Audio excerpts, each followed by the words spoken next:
ఒకప్పుడు అడవిలో చిట్టి అనే చిన్ని కోతి ఉండేది. చిట్టి చాలా ఆటపట్టి, తెలివైనది.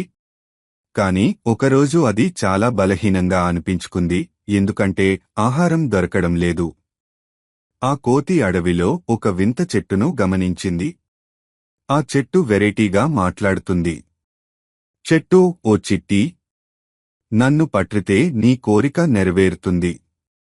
చిట్టి ఆశ్చర్యపోయింది కాని ధైర్యంగా అడిగింది, నాకు కొంత ఫలహారం కావాలి. చెట్టు, బాగుంది. కాని ముందు ఒక చిన్న ప్రశ్నకు సమాధానం చెప్పు, ఎవరైనా ఒకరికోసం ఏమి చేస్తే నిజమైన సంతోషం దొరుకుతుంది. చిట్టి ఆలోచించి ఓ చిన్న పిల్ల పిట్టకి తన ఆహారం ఇచ్చింది. ఆ సందర్భాన్ని చెట్టు చూసింది. అప్పుడే చెట్టు ప్రకాశించడంతో మాయలు జరిగాయి, వేలాది రకాల పండ్లు చెట్టుపై వచ్చాయి. చిట్టికి ఆహారం దొరికింది మరియు అందరితో పంచుకుంది.